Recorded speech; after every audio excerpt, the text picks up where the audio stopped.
प्राचीन काल में जब ब्रह्मांड की रचना हो रही थी, तब चारों ओर अराजकता और अज्ञानता का अंधकार व्याप्त था। भगवान ब्रह्मा ने सृष्टि की संरचना की, लेकिन संसार में न तो मधुरता थी और न ही ज्ञान। हर जगह शून्यता और अशांति का साम्राज्य था। इस समस्या को दूर करने के लिए ब्रह्मा जी ने अपने कमंडल से जल छिड़का, जिससे एक दिव्य शक्ति प्रकट हुई।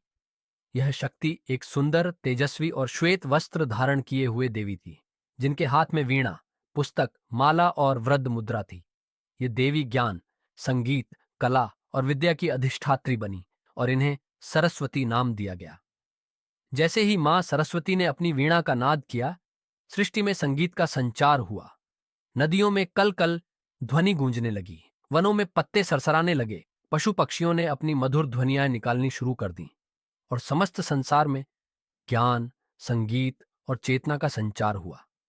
मां सरस्वती को विद्या, बुद्धि, ज्ञान, कला और संगीत की देवी माना जाता है।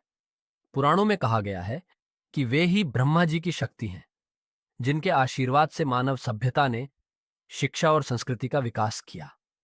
पंचमी का पर्व मां सरस्वती को समर्पित है।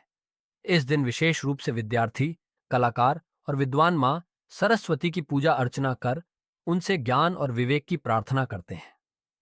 इस दिन पीले वस्त्र पहनने और पीले रंग के पकवान बनाने का विशेष महत्व होता है, क्योंकि पीला रंग बुद्धि और ज्ञान का प्रतीक माना जाता है। मां सरस्वती की आराधना करने से व्यक्ति को ज्ञान, विवेक, संगीत, साहित्य और कला में सिद्धि प्राप्त होती है। वे ही हमें अज्ञानता के अंधकार से ज्ञान के प्रकाश की ओर ले जाती हैं।